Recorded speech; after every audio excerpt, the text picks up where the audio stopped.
Les bendiga a cada uno de ustedes. Sean bienvenidos a la casa del Señor, donde hemos venido a adorarle y a servirle en esta hora. Lo invito a que se pongan de pie para que podamos dar inicio a nuestro culto de adoración, orando para que sea nuestro Señor guiándonos en todo lo que haremos hoy. Oremos, hermanos. Padre, bendito Señor, te alabamos y te bendecimos en esta hora, porque usted ha sido bueno con nosotros, Señor, y su misericordia es para siempre. Gracias, Señor, porque tú has enviado a tu Hijo a dar su vida, Señor. Gracias, Padre, por Cristo, porque Él nos rescató, porque Él nos salvó. Y gracias a eso podemos estar hoy para clamar a ti, Señor, para adorarte y bendecirte. Gracias, Padre, gracias por su amor, su misericordia y porque también usted es justo, Señor. Le rogamos en esta hora que sea con esta su iglesia, guiándonos, Señor, que sea usted acompañándonos y que su Espíritu Santo sea con nosotros también, Padre, y que nos ayude también a atesorar la palabra que será predicada en este día, Señor. Padre Santo, alabado seas por siempre y para siempre, Señor. Que tu iglesia te adore en espíritu y en verdad en esta hora.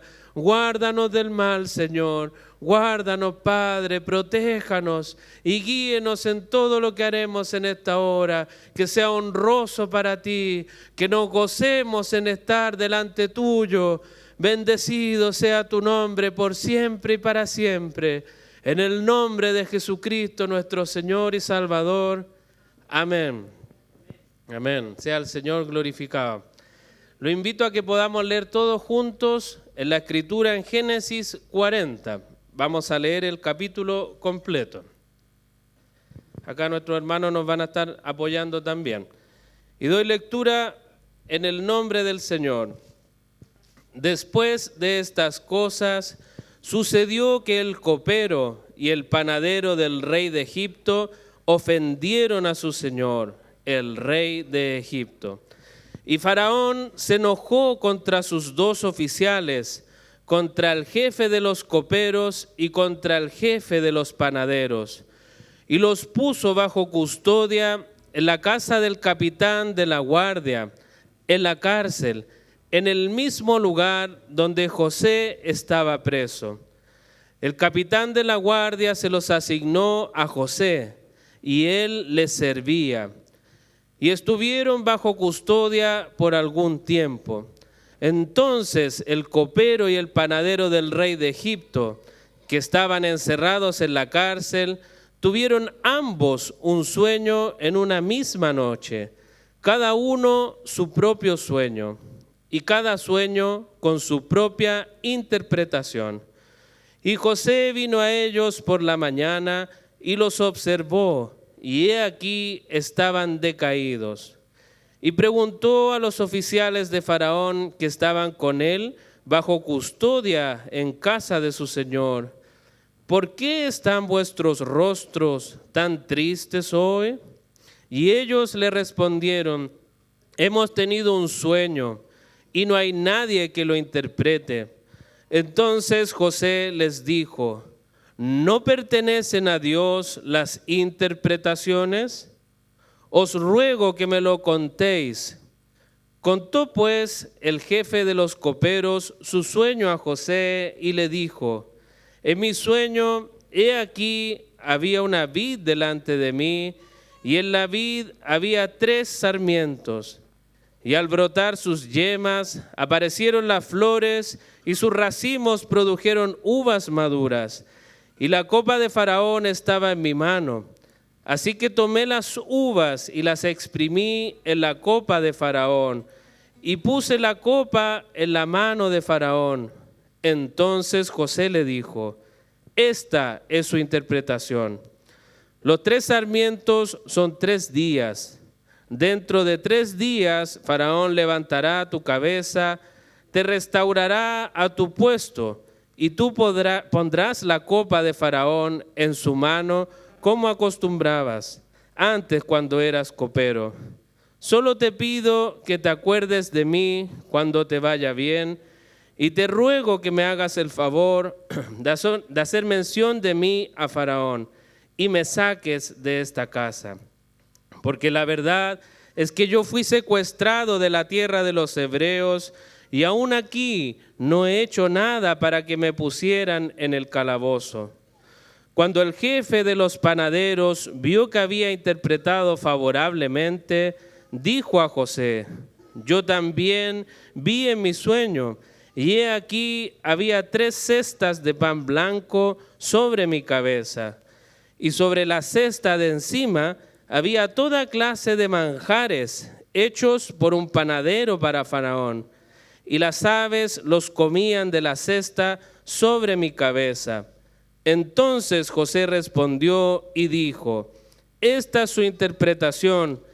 Las 3 cestas son 3 días. Dentro de 3 días Faraón te quitará la cabeza de sobre ti, te colgará en un árbol y las aves comerán tu carne. Y sucedió que al tercer día, que era el día del cumpleaños de Faraón, éste hizo un banquete para todos sus siervos y levantó la cabeza del jefe de los coperos y la cabeza del jefe de los panaderos en medio de sus siervos, y restauró al jefe de los coperos a su cargo de copero, y éste puso la copa en manos de Faraón, pero ahorcó al jefe de los panaderos, tal como les había interpretado José. Mas el jefe de los coperos no se acordó de José, sino que se olvidó de él. Amén. En este texto podemos ver cómo el hombre puede ser traicionero y olvidar los acuerdos. José le había pedido al copero que no se olvidara de él. Vino la bendición de Dios en José, pudo interpretar los sueños, Dios lo estaba utilizando. Y es este mismo Dios que no se olvida de sus hijos y por medio de su providencia nunca nos dejará solos. Nosotros conocemos el desenlace de la historia de José y podemos ver que aunque todo se veía oscuro, Dios nunca lo dejó. Y el propósito de Dios se cumplió, sin importar que el hombre no se acordara de los acuerdos. Porque Dios es bueno, porque Dios por su providencia siempre cuida y lleva sus objetivos para su gloria. Que el Señor nos bendiga, nos acompañe y nos ayude a atesorar a este Dios tan grande y poderoso y que su providencia nos guía todos los días. Amén. Que el Señor nos acompañe.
Como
Digno es el Rey que la muerte venció.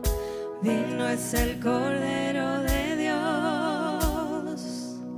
Digno es el Rey que la muerte venció.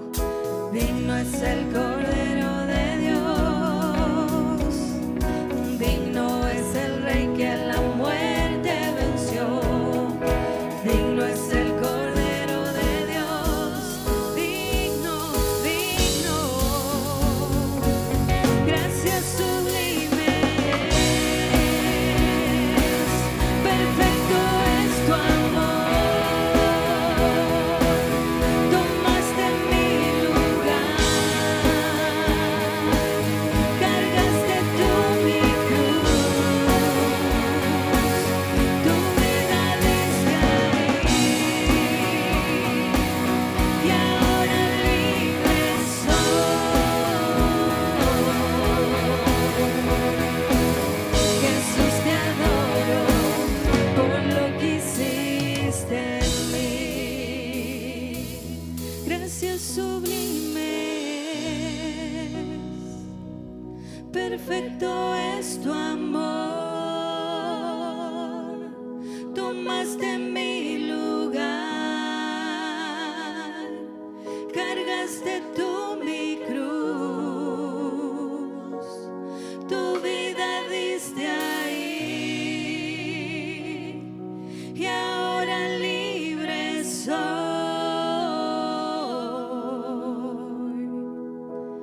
Jesús, te adoro por lo que hiciste en mí.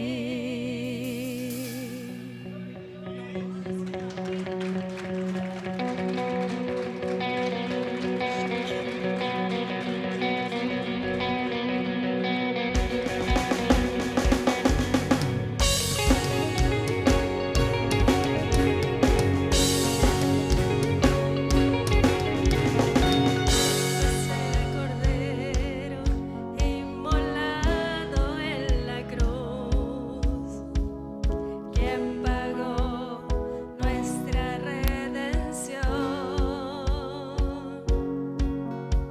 El Verbo se hizo carne, nuestra deuda canceló y propició la ira del Señor. A la muerte derrotó, su victoria reclamó. Nombre sobre todo nombre recibió. Su nombre es Cristo, exaltado eternamente. En su trono está sentado. Él es digno para siempre. Su nombre es Cristo, toda la creación sostiene. La roca de los siglos, Él es digno para siempre. Digno es el Rey, coronado de majestad. Gobierna con toda autoridad.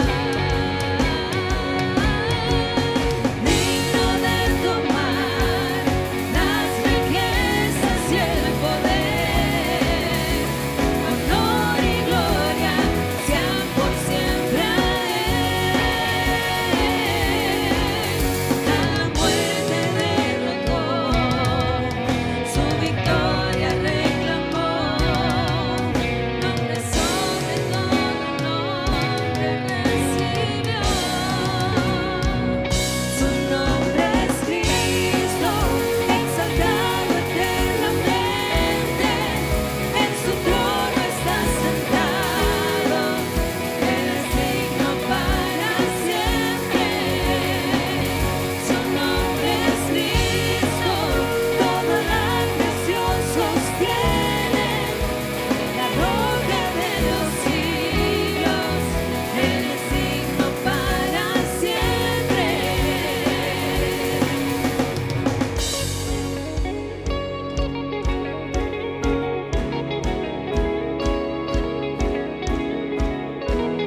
justicia y plenitud de gozo y satisface el corazón.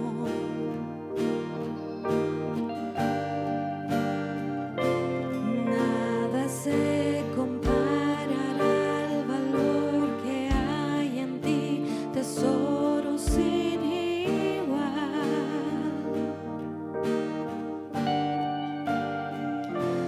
Conocerte y ser hallado en ti, Jesús, es en verdad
Tengo mis culpas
fuiste el verbo en el principio, unigénito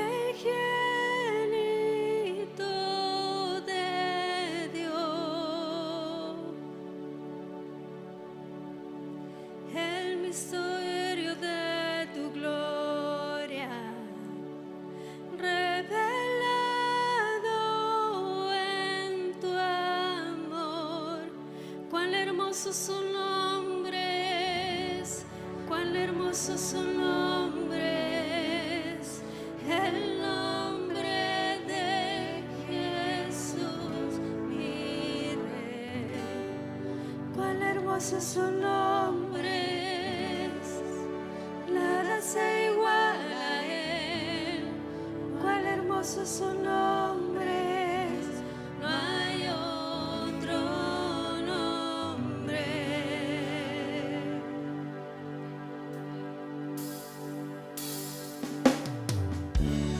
Dejaste el cielo por salvarme, me viniste a rescatar.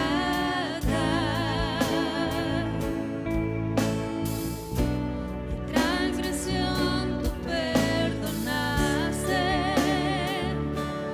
nada nos separará.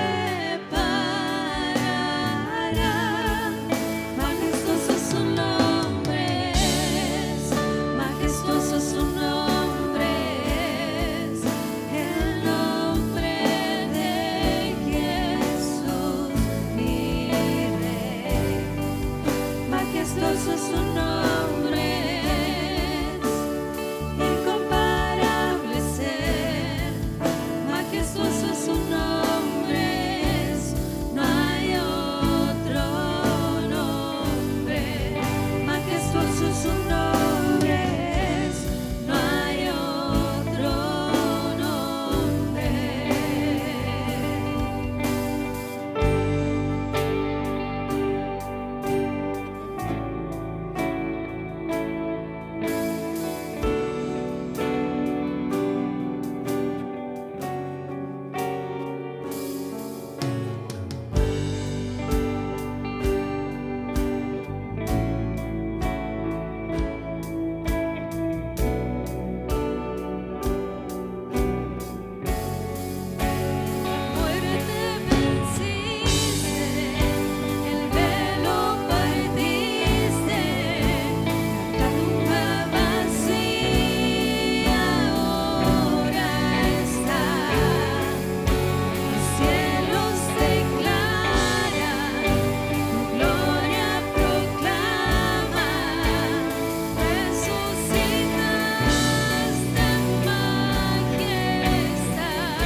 se moverán.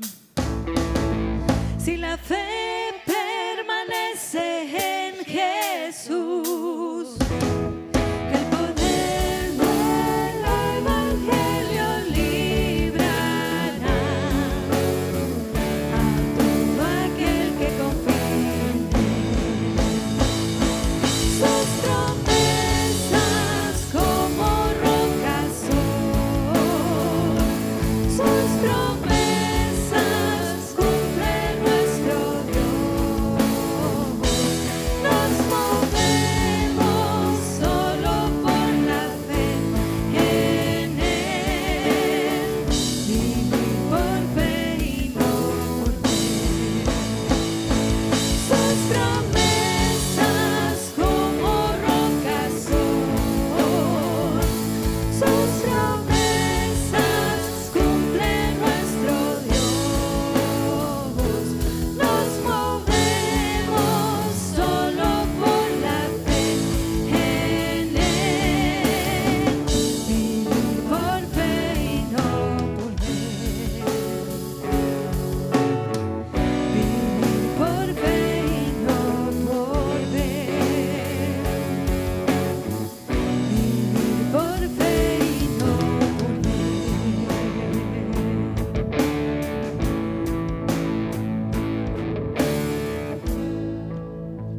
ver. Señor, te alabamos. Reconocemos que somos tu pueblo, Señor, tu iglesia, comprados con tu sangre, Señor, ovejas de tu rebaño, Señor. Te damos gracias por esa realidad, Señor, hermosa, porque tú eres nuestro Dios, Señor, y nuestra vida se sostiene en tu mano poderosa y preciosa, Señor. Padre, el día de hoy queremos honrar tu nombre, Señor, no solo con el hecho de estar acá, Señor, sino con la disposición de nuestro corazón, Señor, entendiendo, Señor, en humildad quiénes somos nosotros y quién es este maravilloso Señor y Salvador que ha llamado nuestras vidas, Señor. Padre, queremos orar en este tiempo, Señor, y poner a nuestros niños delante de ti, Señor. Queremos rogar por su salvación, Señor, y pedirte que toda enseñanza preparada, que toda lectura de texto, que toda oración, que toda reflexión que vayan a tener, Señor, tú la puedas usar, Señor, para llamar a salvación a nuestro hijo. Rogamos por ellos, Señor, y por los hermanos y hermanas que les van a enseñar en esta hora. También queremos pedirte, Señor, por la disposición de nuestro corazón a los que quedamos en el salón, Señor. Ayúdanos, Señor, a concentrarnos, Señor, a disponernos delante de ti, Señor. Rogamos, Señor, que no hayan afanes, Señor, ni turbaciones en nuestra mente, Señor, que nos limite de prestar atención a tu santa palabra. Señor, y también te pido que tengas misericordia de mí, Señor, como la has tenido en todos estos días, Señor, y me permita, Señor, a pesar de ser un hombre pecador, poder exponer fielmente tu palabra. Señor, que tu nombre sea glorificado y que tu iglesia hoy día sea, Señor, levantada, Señor, fortalecida, animada, sostenida, exhortada, Señor, en todas aquellas cosas, Señor, que en tu perfecta voluntad, Señor, tú has determinado, Señor.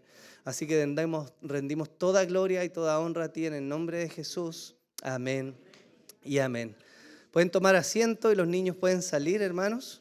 Y mientras les voy a invitar a que, por favor, puedan abrir sus Biblias en el libro de Gálatas, capítulo 3.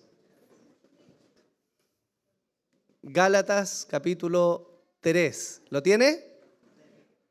Amén. ¿Está acá? ¿Sí? Ya, perfecto. Gracias. Hermano, antes de comenzar la exposición del día de hoy, quiero agradecer de verdad a todos los que estuvieron orando. Gracias, hermanos, gracias. Fueron algunos días medio difíciles, pero aquí está. No quiero decir que la mala hierba no muere, solo quiero decir que el Señor no me quiso llevar todavía. Pero gracias por sus oraciones, hermano, y por tener también a mis hijos y a mi esposita en sus oraciones. Bien, demos lectura en el nombre del Señor. Dice así la palabra. Oh Gálatas insensatos, ¿qué nos fascinó para no obedecer a la verdad? A vosotros, ante cuyos ojos Jesucristo fue ya presentado claramente entre vosotros como crucificado. Esto solo quiero saber de vosotros. ¿Recibisteis el Espíritu por las obras de la ley o por el oír con fe? ¿Tan necios sois? Habiendo comenzado por el Espíritu, ¿ahora vais a acabar por la carne? ¿Tantas cosas habéis padecido en vano? Si es que realmente fue en vano. Aquel pues que os suministra el Espíritu y hace maravillas entre vosotros, ¿lo hace por las obras de la ley o por el oír con fe? Una de las cosas que vienen a ser tristes a veces para la vida del ser humano no es necesariamente ciertos hitos o momentos difíciles que nosotros enfrentamos en la vida.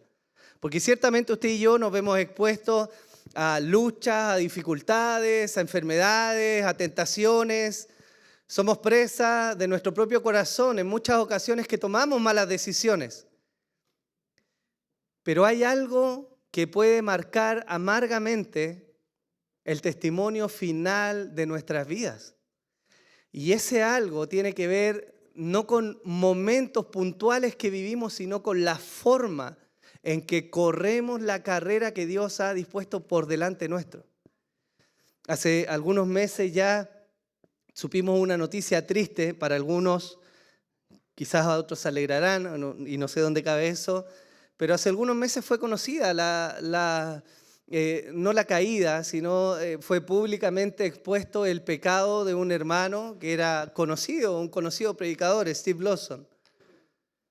Y fue terrible ver que este hombre, a pesar de sus conocimientos teológicos y de toda su predicación, terminó su carrera, no en la fe, él no está muerto, pero terminó su carrera ministerial echando por tierra todo lo que durante muchos años había construido. Y esta reflexión, antes de comenzar el texto de hoy día, es importante porque tiene que ver precisamente con lo que Pablo quiere llamar la atención de los Gálatas, que no es solamente momentos puntuales de nuestra vida. Quizás usted podría recordar momentos que ha tenido con el Señor en los cuales su espiritualidad ha estado por las nubes, ¿o no? Y quizás alguno recuerda de mala manera, según nos dice Proverbios, ¿cierto? Mirando esos tiempos antiguos diciendo, oh, aquellos tiempos fueron mejores. Etapas, destellos de gloria.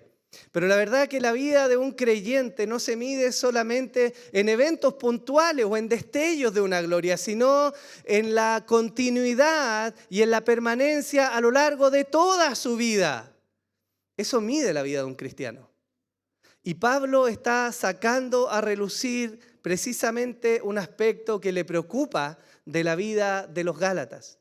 No un encuentro que ellos tuvieron, sino el cómo ahora están viviendo sus vidas y cuál va a ser el final si ellos permanecen en el camino que han determinado seguir. Eso es lo que Pablo está mirando. Y el ejemplo que les di yo es precisamente aquello.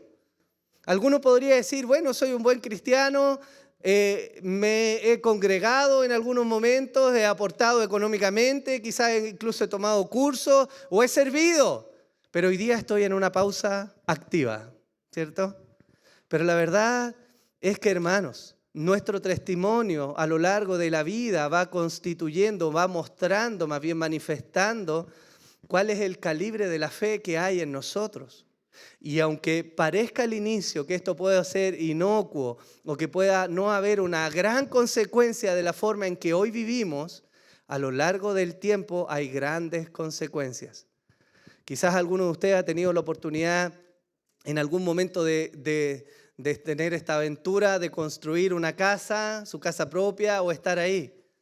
Y es toda una aventura porque hay muchas cosas que salen mal. Pero una de las lecciones que uno aprende con eso es que las medidas deben ser exactas. Porque 1 milímetro movido en esta dirección, en 10 centímetros no se va a notar. Pero en 10 metros usted va a tener una gran desviación, ¿ya? Y eso tiene que ver con la forma en que vivimos. Entonces, quería nombrar eso como introducción, porque lo que vemos en esta sección de manera particular es un llamado de atención del apóstol Pablo a los Gálatas respecto a la forma en que ahora ellos están viviendo. Gálatas inició con unas palabras duras del apóstol Pablo.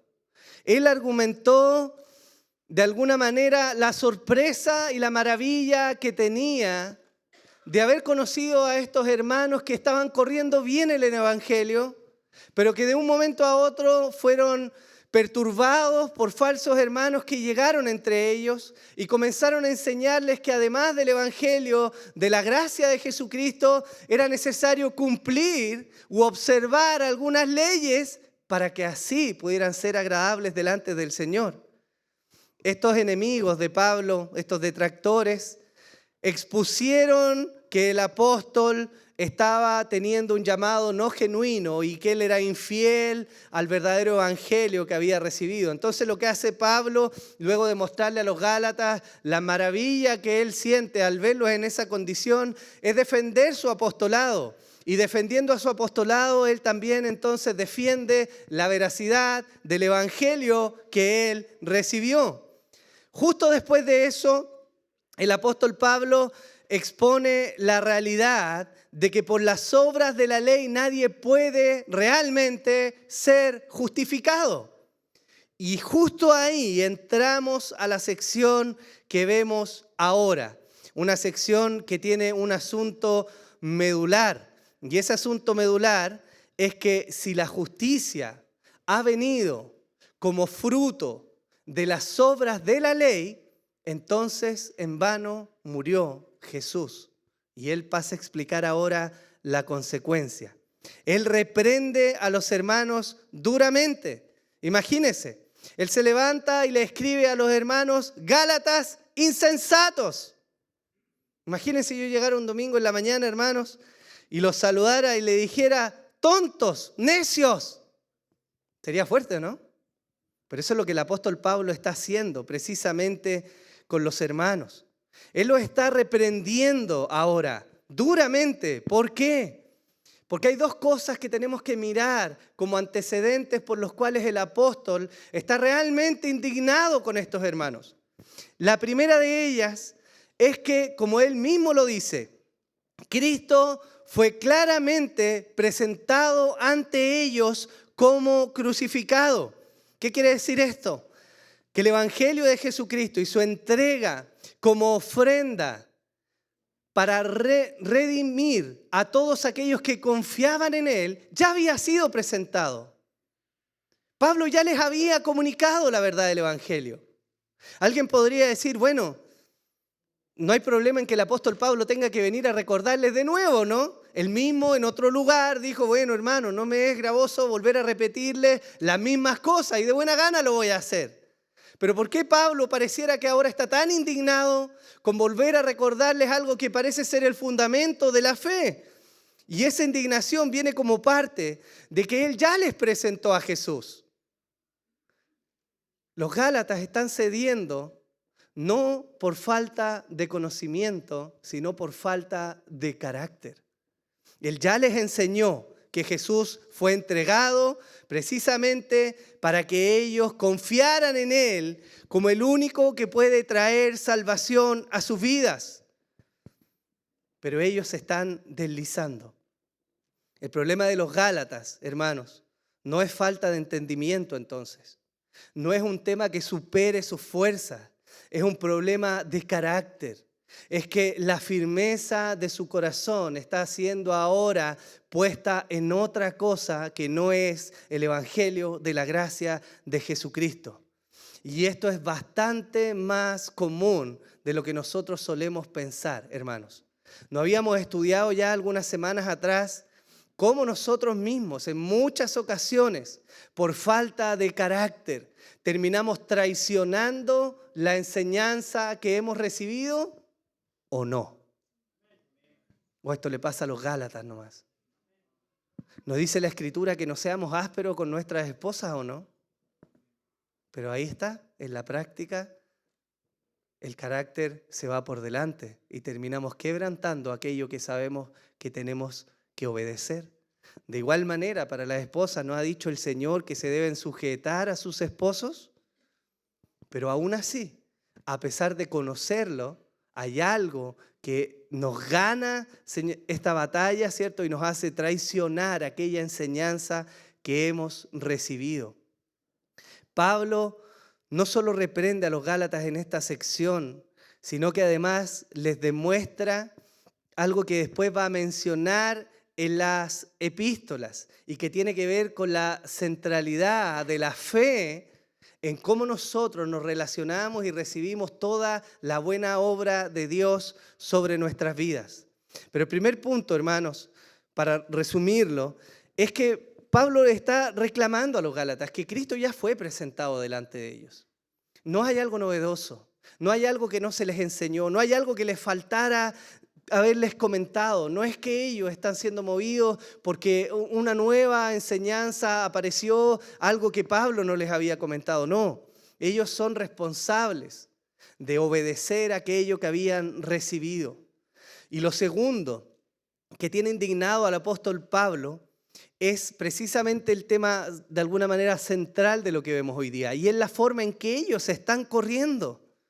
Ellos comenzaron bien, pero ahora están tomando un camino diferente.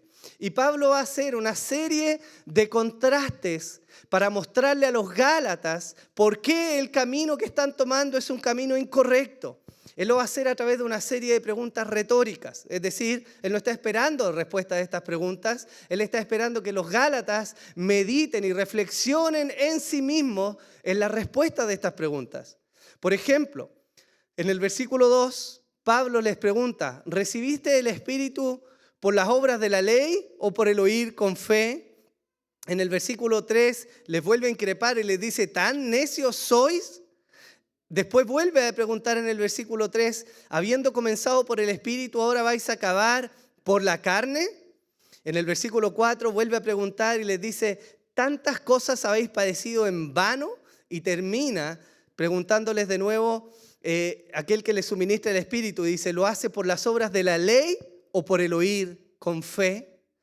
Cada una de estas preguntas lleva a los Gálatas hacia una reflexión que viene a desmoronar el argumento que están presentando delante de sí. ¿Cuál es el argumento de los Gálatas?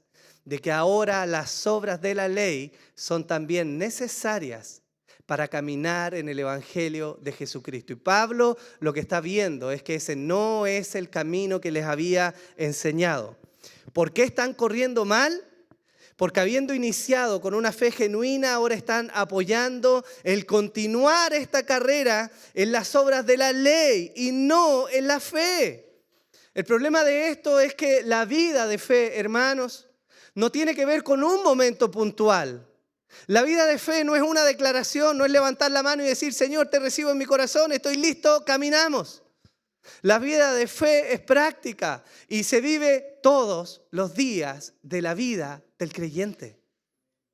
No hay un creyente que pueda vivir apartado de la fe genuina. La opción a eso es precisamente lo que los Gálatas han abrazado, el caminar por las obras de la ley. Pero hay un problema, según nos muestra el apóstol. Hay un refrán popular que dice así, del plato a la boca se cae la sopa. ¿Lo habían escuchado, no? Bien. Les acabo de informar un refrán, ¿no? Este refrán dice, del plato a la boca se cae la sopa. Y no es sino una expresión que manifiesta cómo a mitad de camino, algo que pudo haberse iniciado bien, se puede torcer y puede terminar en algo que nadie desea, ¿no? Nadie desea derramar su sopa desde que la toma en el plato hasta que se la lleva a la boca. Pero esto es precisamente el punto importante. Pablo no está necesariamente dudando de la salvación o de la conversión de los hermanos de Galacia, pero está levantando un punto que no se puede dejar pasar, y ese es que la vida cristiana no es solo una experiencia, como se los decía, sino que tiene que ver con todos los procesos de la vida y cómo la fe acompaña en la práctica el día a día de aquellos hombres de fe. Y esto es lo que los Gálatas están haciendo mal. Ellos están comenzando bien, pero no están continuando en un camino de fe. Y esto nos debe llevar a hacer una especie de paréntesis para poder conversar acerca de dos tópicos que se van a repetir a lo largo de Gálatas y de los cuales tenemos que tener un entendimiento adecuado para entonces comprender lo que está ocurriendo. Y eso es la mención de la ley y de las obras de la ley. La ley y las obras de la ley evidentemente no son lo mismo. Y quizás para alguno que no ha estudiado de esto, habrá tenido una lectura rápida y habrá pensado que cuando Pablo habla acerca de la ley o de las obras de la ley se está refiriendo a lo mismo, pero son dos cosas muy diferentes. De hecho, la misma mención de la ley que Pablo hace en muchas de sus cartas no necesariamente se refiere siempre a la misma ley. ¿Ya? Entonces vamos a examinar un poco esta relación entre la ley y las obras de la ley para que entendamos a qué se refiere. Respecto al uso del término la ley, Pablo se refiere básicamente en sus cartas a tres tipos de ley: la ley moral, a la ley ceremonial y a la ley judicial. Cada uno de los textos en los cuales él cita la ley tiene un contexto que nos ayuda a entender a qué tipo de ley se está refiriendo el apóstol Pablo. Pero me gustaría primero hablar de la ley moral. Y nuestra confesión bautista lo explica así. En el capítulo 19, que habla acerca de la ley, en el párrafo 2 y en el párrafo 3 dice lo siguiente: la misma ley que primeramente fue escrita en el corazón del hombre, continuó siendo una regla perfecta de justicia después de la caída, y fue dada por Dios en el monte Sinaí en 10 mandamientos, y escrita en 2 tablas. Los 4 primeros mandamientos contienen nuestros deberes para con Dios, y los otros 6, nuestros deberes para con los hombres. Entonces, nuestra confesión reconoce que hay una ley que fue escrita primeramente en el huerto, ¿cierto? En Adán, ¿en dónde? En el corazón del hombre. Esa ley, que es la ley moral, luego fue expresada de manera más clara a través de las tablas de la ley, que es el decálogo.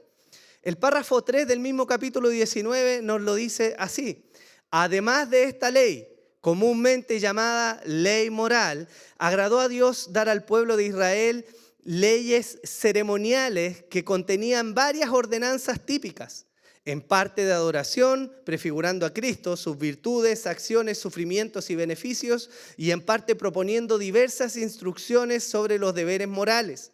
Todas aquellas leyes ceremoniales, habiendo sido prescritas solamente hasta el tiempo de su reforma, cuando fueron abrogadas y quitadas por Jesucristo, el verdadero Mesías y el único legislador, quien fue investido con poder por parte del Padre para ese fin.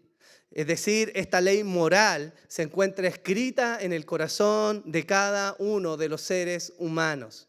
La manifestación de esa ley o del conocimiento de esa ley está expresada en lo que nosotros llamamos conciencia. Y es por eso que el apóstol Pablo dice que no hay ningún ser humano sobre la faz de la tierra que pueda decir de sí mismo que es inocente por falta del conocimiento de la ley. Porque aunque no tiene la ley escrita o no necesariamente conoce el decálogo, su conciencia le avisa de la ley que está escrita en su corazón. ¿Ok? Romanos 2 nos habla de esto. Romanos 2, versículos 14 y 15 dice: porque cuando los gentiles que no tienen la ley cumplen por instinto los dictados de la ley, ellos, no teniendo la ley, son una ley para sí mismos, ya que muestran la obra de la ley escrita en sus corazones, su conciencia dando testimonio y sus pensamientos acusándolos unas veces y otras veces defendiéndolas.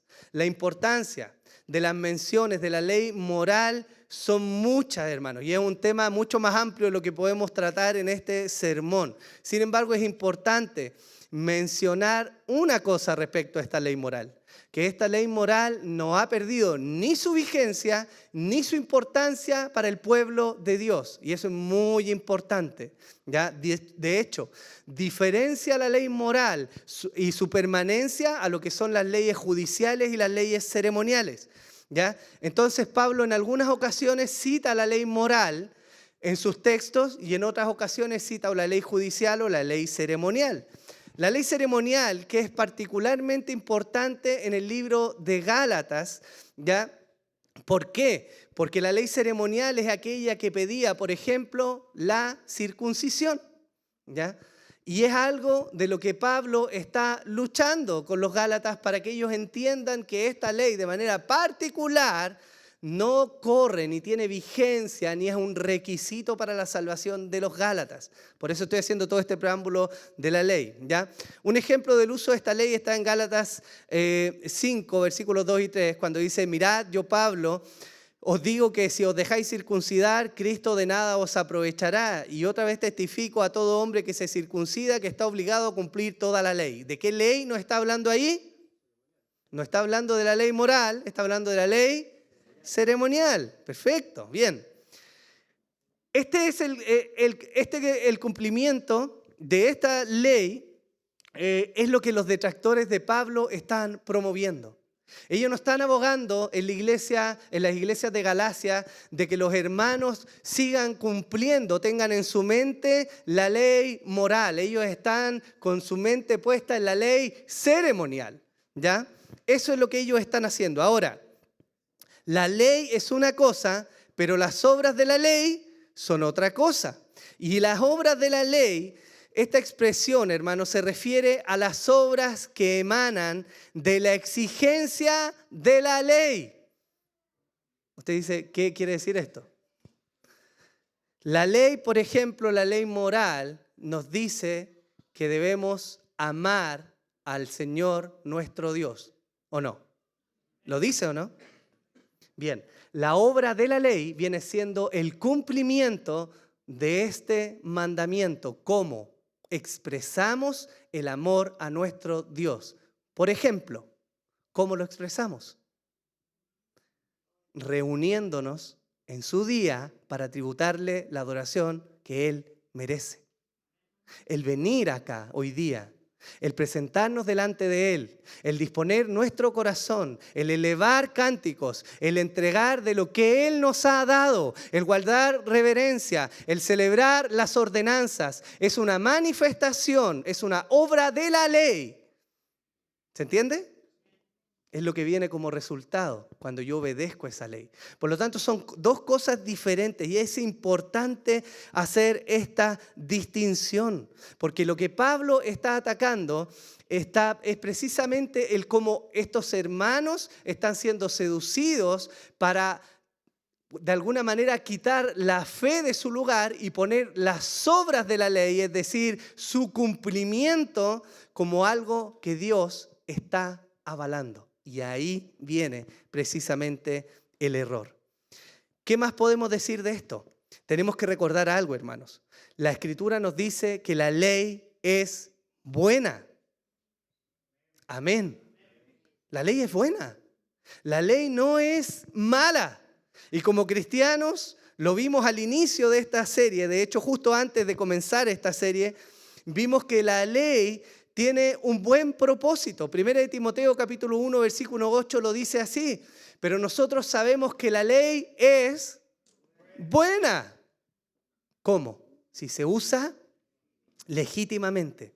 El cristiano no debe ni temer a la ley, ni mirarla con recelo, porque de nuevo la Escritura nos da amplio testimonio de que la ley es buena si se usa legítimamente. Romanos 7:12 dice: así que la ley es santa y el mandamiento es santo, justo y bueno. Por lo tanto, no es que Pablo tenga un problema en sí con la ley. La ley no es lo que está mal.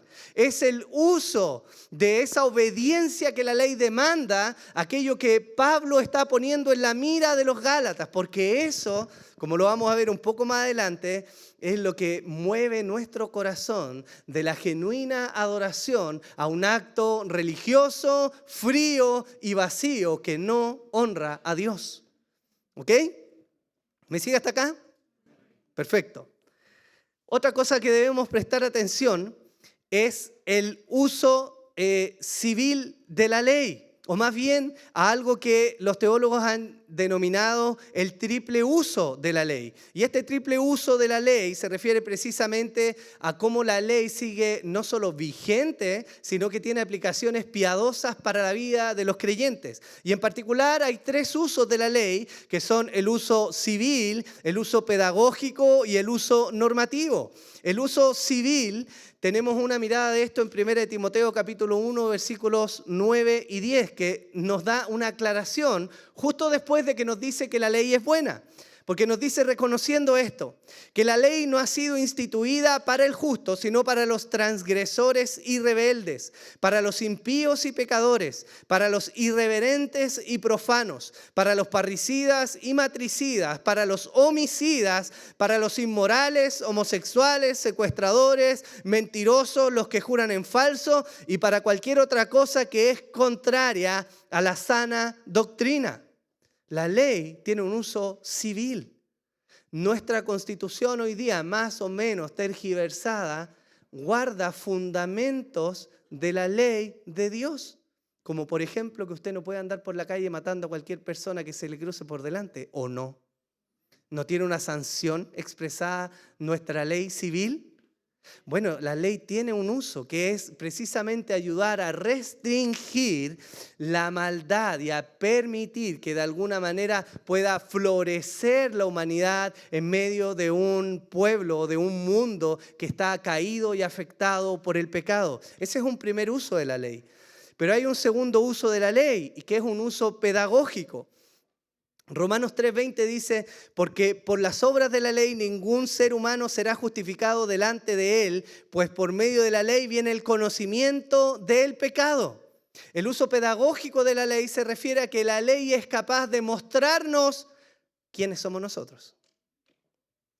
Más allá de ser una pinturita, como dirían por ahí, como decía mi santa madre, moneditas de oro, la ley nos confronta con quiénes somos nosotros en realidad.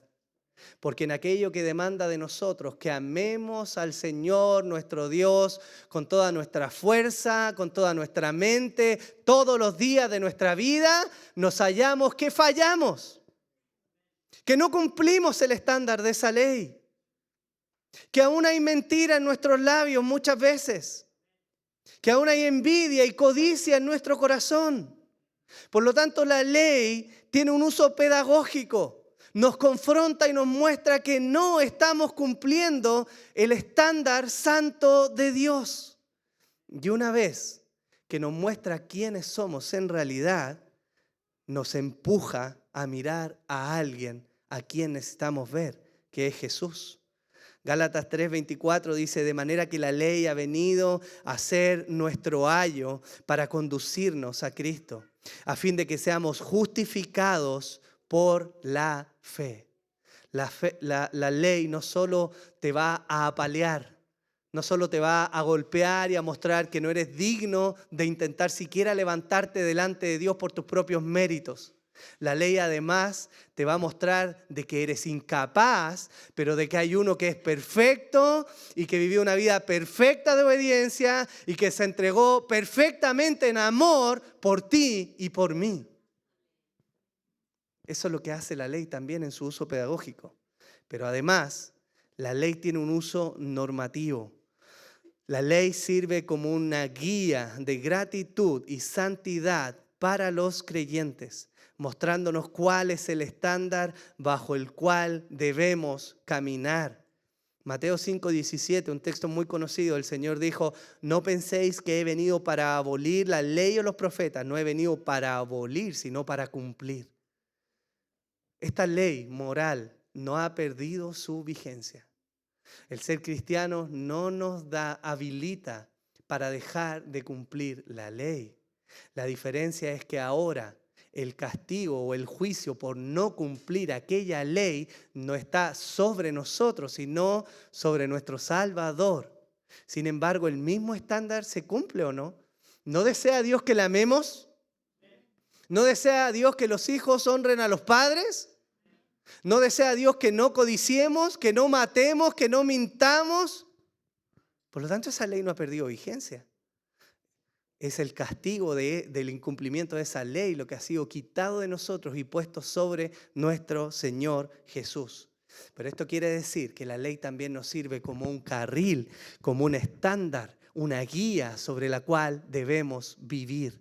Dios se sigue agradando de que le amemos, por supuesto, y de que amemos a nuestro prójimo sin duda alguna. Ahí está resumida la ley, ¿o no? En amar a Dios y en amar a nuestro prójimo. Por lo tanto, la ley, hermanos, no es mala en sí misma. El problema es la práctica ilegítima de las obras de la ley.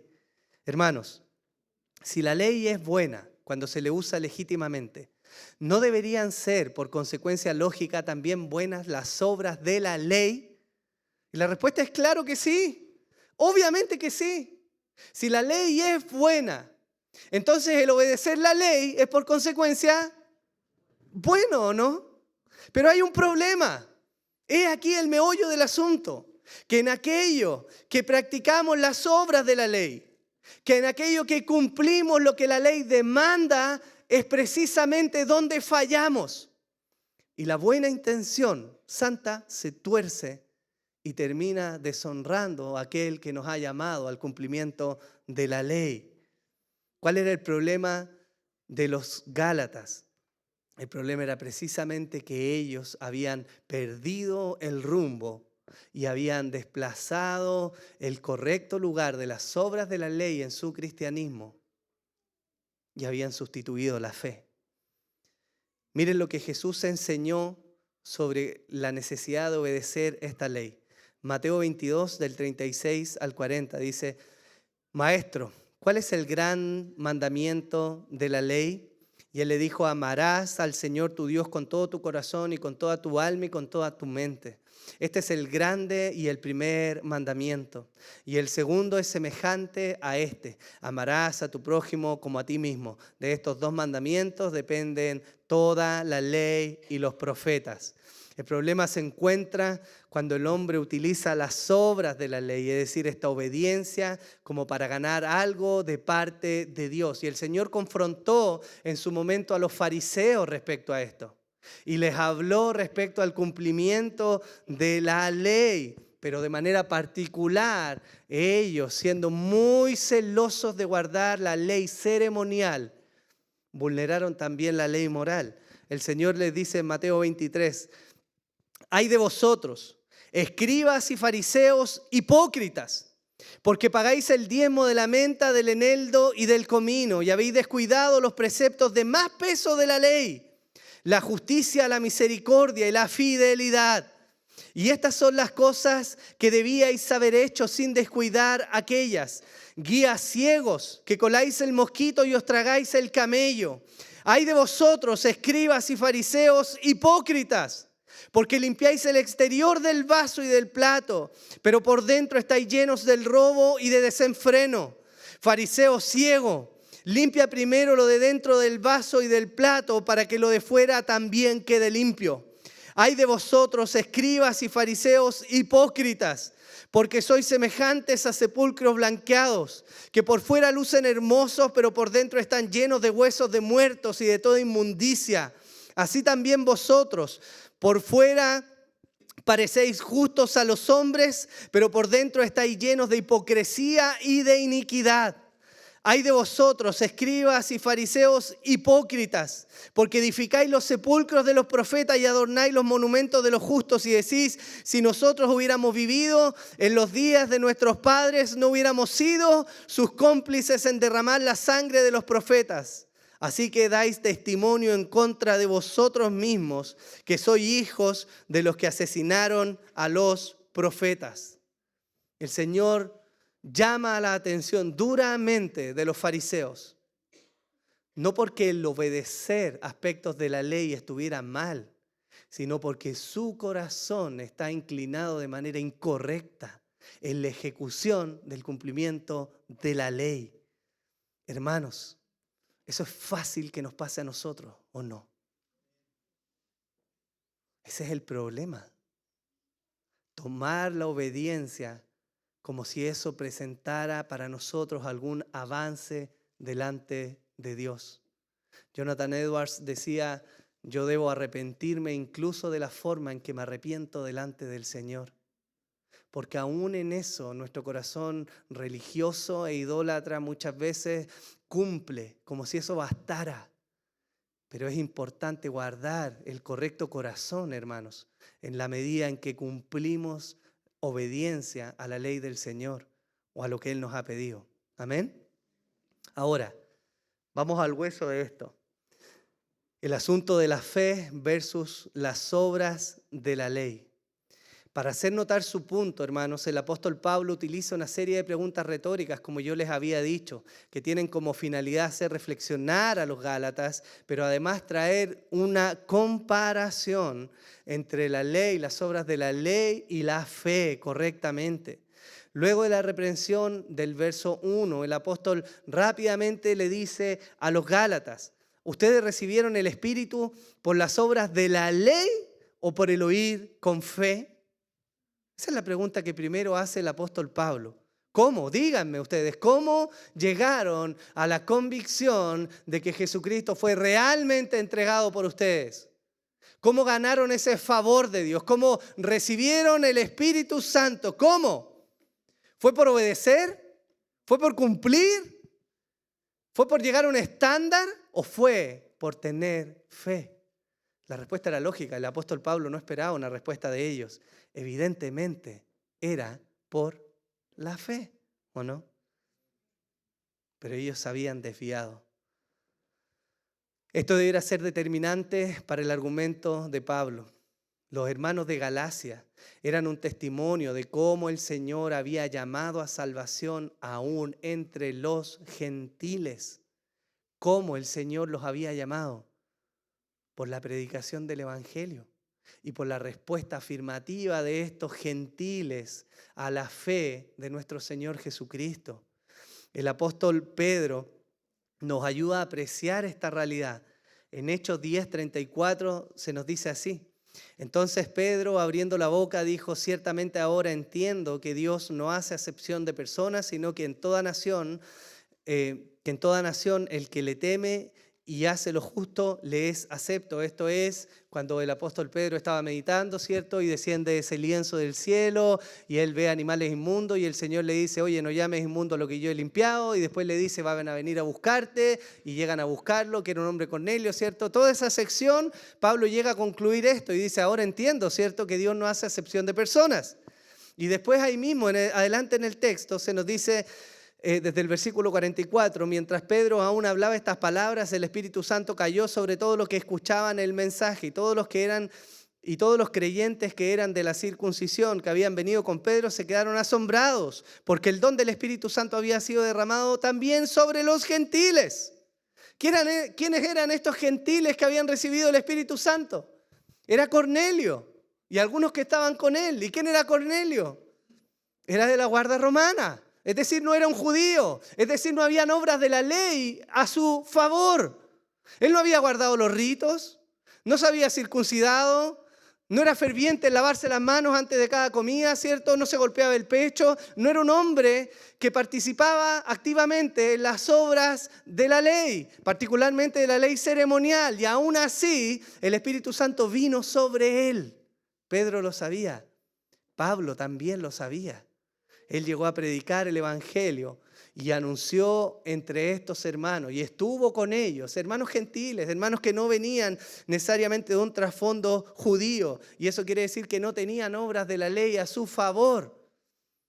Por lo que era lógico para ellos poder reflexionar y entender que habían sido aceptados por el Señor. ¿Por qué? Por la fe. Por la fe. No por sus obras, por la fe. Y ese es el punto de Pablo. Ahí quiere llevar la reflexión. Ellos fueron salvos, ustedes Gálatas fueron salvos por la fe, por haber recibido el mensaje del Evangelio, no por las obras que podían añadir. No porque desde ese momento comenzaron a ser fieles asistentes a la iglesia. No porque no se perdían ninguna reunión. No porque oraban con las rodillas dobladas, mucho menos porque se circuncidaban.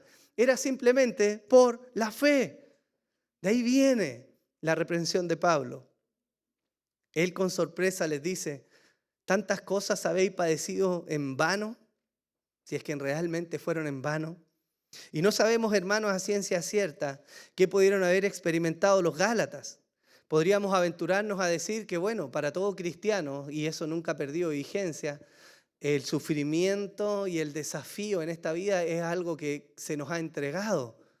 El apóstol Pablo escribió a la iglesia en Filipo, ¿cierto?, que no solo se nos ha concedido que creamos en el Señor, sino que además padezcamos por Él.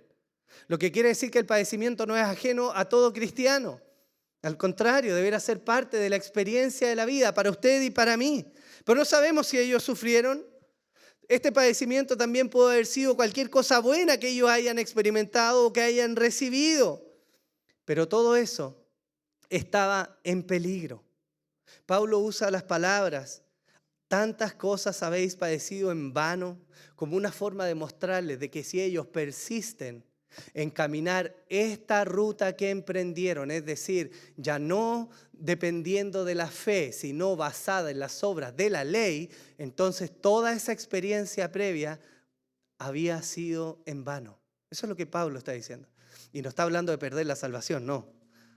Está hablando de cómo se puede tirar por la borda realmente la obra del Señor, o más bien evidenciar a largo plazo que nunca fueron de Él. Esto nos debe hacer reflexionar, hermanos, respecto al papel de la fe en la vida de los creyentes. Y lo primero que quiero mencionar es lo que Pablo está diciendo. Hay una supremacía de la fe por sobre las obras de la ley. La fe, hermanos, es tan particularmente superior a las obras de la ley que pudiéramos esgrimir muchos motivos hoy día por los cuales la fe es superior.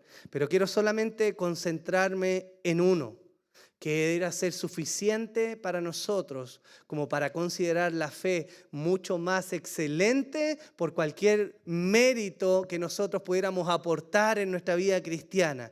Y esto es lo que el autor de Hebreos menciona en el capítulo 12. Él dice, por tanto, puesto que tenemos en derredor nuestro tan gran nube de testigos, despojémonos también de todo peso y del pecado que tan fácilmente nos envuelve y corramos con paciencia la carrera que tenemos por delante. ¿Qué dice ahí? Puesto los ojos en Jesús, el autor y consumador de la fe, quien por el gozo puesto delante de él soportó la cruz, menospreciando la vergüenza, y se ha sentado a la diestra del trono de Dios. Considerad pues a aquel que soportó tal hostilidad de los pecadores contra sí mismo, para que no os canséis ni os desaniméis en vuestro corazón. La fe es evidentemente más grande, porque la fe va a poner nuestra mirada en Jesús. Eso es lo que hace la fe. Eso es lo que hace la fe en el Evangelio. No es que pone tu mirada en una mentalización. No es esta cosa media ridícula que nosotros a veces decimos, no ten fe que te va a ir bien porque te va a ir bien nomás. No, no es que me va a ir bien porque me va a ir bien, yo no sé. Pero sé que tengo un Dios grande, que tiene cuidado de mí. Eso yo sé. Que hay un Dios que me ama, que entregó a su Hijo por amor de mí. ¿Cómo no voy a estar seguro en su mano? Esa es la fe que tengo, que Él ha hablado y que en su palabra dijo que no hay nada que vaya a destruir a los hijos de Dios, ni aún la muerte, porque estamos seguros en su mano. Esa es la fe. Y esa fe tiene un objeto, que es Jesús. Ahí se deposita mi fe. No es mentalizarse. Por eso la fe, hermanos, es algo tan precioso y es algo que el apóstol Pablo está haciendo reflexionar a los Gálatas, porque ellos no simplemente han sacado la fe de sus vidas. Con desplazar la fe, desplazaron a Jesús. Y desplazando a Jesús no hay forma alguna en que usted o yo podamos ser salvos. No hay otro nombre bajo el cielo dado a los hombres en el cual podamos ser salvos. No son tus obras, hermano. No es tu devoción, no es tu fervor, no es tu piedad. Y no te estoy animando a que no vivas una vida de fervor y piadosa y una vida dedicada, todo lo contrario. Pero quiero decirte que no ese es el camino para que tú pienses que eres agradable al Señor. La religión fría nos ha enseñado que a veces somos aceptos a Dios porque oramos más. Menos mal que a mí nunca me lo han dicho, de ser honesto. Nunca me lo han dicho, gracias al Señor, hermano. No me lo diga tampoco. Pero en otros lados a veces se dice, pastor, ore usted al Señor porque parece que Dios lo escucha más a usted. Hermano, lea su Biblia, por favor. No, hermano, Dios no escucha más a un escogido.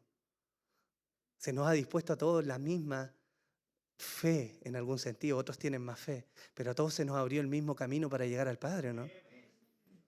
¿No fue roto el mismo velo para todos? ¿No tenemos el mismo mediador todos? ¿No somos hijos del mismo Padre? Entonces es un tema importante, hermanos. La fe en nuestras vidas es determinante para ver cómo vivimos. El Señor declaró que la fe es fundamental para la vida del ser humano. La fe permite, hermanos, abolir el orgullo en el hombre, porque hace mirar a uno que es superior. Y eso nos debiera llevar a humildad. Romanos 3, 24 al 28 dice, siendo justificados gratuitamente por su gracia, por medio de la redención que es en Cristo Jesús, a quien Dios exhibió públicamente como propiciación por su sangre a través de la fe, como demostración de su justicia, porque en su tolerancia Dios pasó por alto los pecados cometidos anteriormente, para demostrar en este tiempo su justicia, a fin de que Él sea el justo y sea el que justifica al que tiene fe en Jesús. ¿Dónde está pues la jactancia? Queda excluida. ¿Por cuál ley? ¿La de las obras? No, sino por la ley de la fe, porque concluimos que el hombre es justificado por la fe, aparte de las obras de la ley. Y la aplicación práctica de esto, hermanos, es que cuando nosotros hemos desplazado la fe como el estándar de nuestra vida, comenzamos a disponer nuestras obras. Y al disponer nuestras obras nos vamos a encontrar que en algunos pocos casos tus obras pueden ser mejor que las obras de tu hermano. Y lo vas a golpear, y lo vas a maltratar, y lo vas a mirar en menos, porque tú te vas a ver mayor. Y es una práctica, una mala práctica en el cuerpo del Señor. Cuando nosotros quitamos la fe, entonces florece el orgullo. Pero cuando hay una fe verdadera, tú y yo debiéramos caminar en completa humildad delante del Señor. No hay quien se pueda jactar delante del Señor. No hay quien contribuya un centímetro a su salvación. No hay nadie, hermanos. Ni usted ni yo, por mucho que estudiemos, oremos y dediquemos, vamos a ser más merecedores del amor y del favor del Señor. Es imposible. Y eso es el error del cual Pablo quiere sacar a los Gálatas. Ellos recibieron a Jesús como crucificado. Entendieron que el Señor murió por ellos. Y abrazaron esa fe maravillosa y se unieron a la Iglesia Universal. Pero ahora creen que para continuar su camino entonces dependen de estas obras de la ley. Pero el cristiano no depende de esas obras de la ley. Las obras de la ley son una expresión sincera y honesta de la gratitud, hermanos. Usted y yo debiéramos venir con la mejor cara, porque nuestro Dios vale la pena, ¿o no? Debiéramos venir a adorarle, porque Él es digno de que sea adorado. Ni siquiera por lo que ha hecho en nosotros, pero cantamos y decimos gracias, Señor, por lo que tú hiciste en mí. Por lo tanto, nuestra vida y las obras de nuestra vida terminan dando testimonio de lo que pasa en nuestro corazón con la fe, precisamente en la obra de Jesús. ¿Qué te limita a amar a la persona que tienes al lado? O sáltate un asiento si estás con tu esposo o esposa. O dos si estás con tu hijo. O mira adelante, no sé. ¿Qué te limita a amar a la iglesia del Señor? ¿Sabes qué te limita? Muchas veces son los prejuicios. El que tú te crees más o menos espiritual a veces. Pero debemos ser equiparados en nuestro estándar y poner solo por encima a nuestro Salvador Jesús. Él es digno, Él es Señor, Él es perfecto en todas las cosas. Y aún así amó a una pequeña iglesia llena de pecados, que somos nosotros. Hermanos, entonces el argumento expuesto por Pablo, su reprensión a los Gálatas, es que Él quiere que ellos se aparten de las obras de la ley como el medio a través del cual piensan que son aceptados por Dios. Pero no somos aceptados por eso. Ellos están en este caminar dejando a Cristo como el perfecto mediador para venir a ofrecer ahora sus pobres obras de la ley a cambio. Eso es algo que no tiene buen fruto. La Escritura dice que nuestras obras de justicia son como trapos de inmundicia. Eso dice la Escritura. O sea, cuando usted y yo tratamos de presentar nuestras propias obras delante del Señor como para decir, mira Señor, o sea, O sea, mira todo lo que te he servido. O sea, ¿cómo no me va a bendecir? Mínimo, el pago mínimo, ¿no? Pero no somos merecedores de nada. Es pura gracia, hermanos. Y eso nos hace andar en humildad y caminar como el Señor quiere que nosotros caminemos. Mientras que la religión fría y vacía, hermanos, va a enseñar que el hombre debe hacer cosas, es decir, las obras de la ley, para ganar el favor de Dios. El maravilloso evangelio de Jesucristo te va a mostrar que Él ya entregó a su Hijo y ya somos aceptos. Y las obras de la ley ahora vienen a ser la consecuencia lógica de alguien que ha conocido a Dios y de que quiere mostrar su gratitud a Él. Ese es el lugar de las obras de la ley. Amén. Romanos 5:8 dice: pero Dios demuestra su amor para con nosotros en que siendo aún pecadores, Cristo murió por nosotros. Alguien dijo alguna vez: el Señor es un caballero, ¿cierto? Va a venir y te va a tocar la puerta. ¿Te puedo llamar a trabajar conmigo, no? Pero ese no es Dios. Él llega y irrumpe con su gracia y misericordia y simplemente nos llama. Y una muestra de eso es que Él murió mucho antes de que usted y yo viniéramos a existencia y nos eligió para morir. Hermanos, ¿qué podemos reflexionar de esto hacia el final? Primero, podemos reflexionar respecto a nosotros y las obras de la ley. ¿Acaso tenemos alguna obra de la ley hoy día a nuestro favor? Si decimos que no, estamos en problemas. Porque la Escritura nos muestra claramente que el verdadero creyente sí va a tener obras de la ley acompañando su caminar. Santiago 2 dice: ¿de qué sirve, hermanos míos, si alguno dice que tiene fe pero no tiene obras? ¿Acaso puede esa fe salvarlo? Si un hermano o una hermana no tienen ropa y carecen del sustento diario y uno de vosotros les dice: id en paz, calentaos y saciaos, pero no les dais lo necesario para su cuerpo, ¿de qué sirve? Así también la fe por sí misma, si no tiene obras, está muerta. Pero alguno dirá: tú tienes fe y yo tengo obras, muéstrame tu fe sin obras y yo te mostraré mi fe por mis obras. Eso quiere decir que lo primero que debiéramos hacer hoy día es reflexionar respecto a nuestras obras, porque si no tienes obras no puedes decir que tienes fe. No hay una fe honesta, verdadera, sincera sin las obras de la ley. No existe. Y debes ser honesto u honesta contigo el día de hoy. Porque si tú piensas que estás siguiendo a Cristo y sin las obras de la ley, es decir, sin una evidencia que testifique claramente de que quieres obedecer a este Dios, entonces estás perdido o perdida. Y tu fin no es salvación. Esa debería ser la primera reflexión. La segunda es que podemos reflexionar acerca del lugar que las obras de la ley ocupan en nuestro buenómetro. ¿Somos mejores que otros porque tenemos mejores obras de la ley? ¿Somos aceptos porque somos más fieles en las obras de la ley? ¿O creemos que Dios nos ve por nuestras obras de la ley? Evidentemente no, a ninguna de estas cosas. Romanos 12:3 dice: porque en virtud de la gracia que me ha sido dada, digo a cada uno de vosotros que no piense más alto de sí que lo que deba pensar, sino que piense con buen juicio según la medida de la fe que Dios ha distribuido a cada uno. Es decir, hermano, usted es quien es y punto. Y dele gracias a Dios por eso.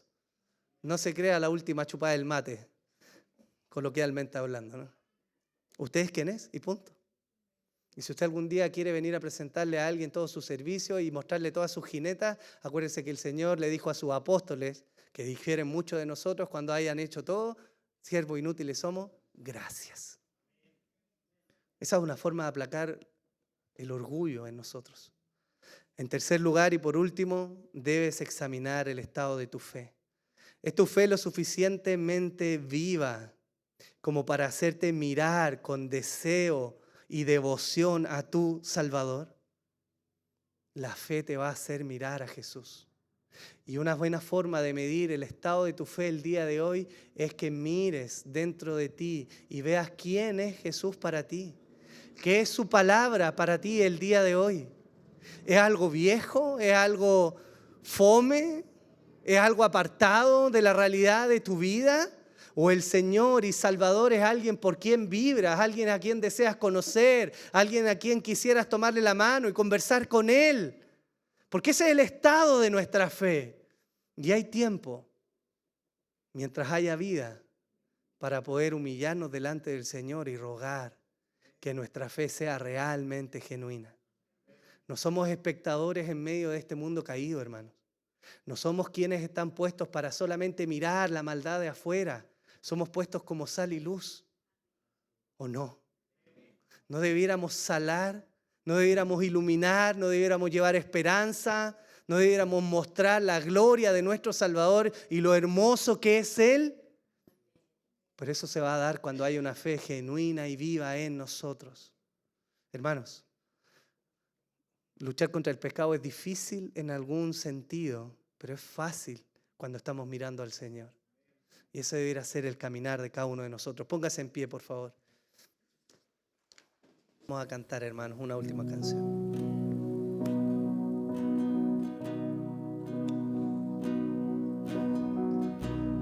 Reposo en silencio, sé que tú eres Señor.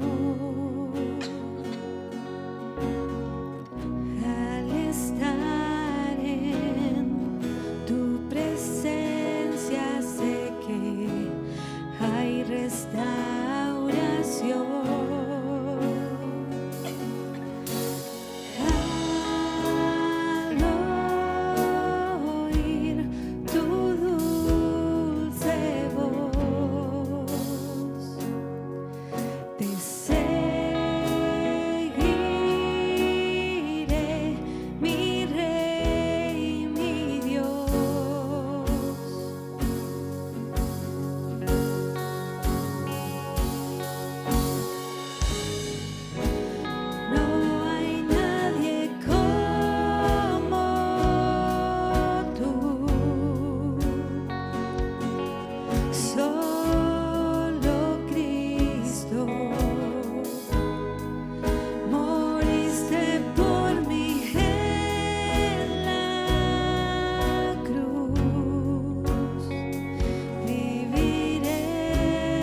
Solo Cristo,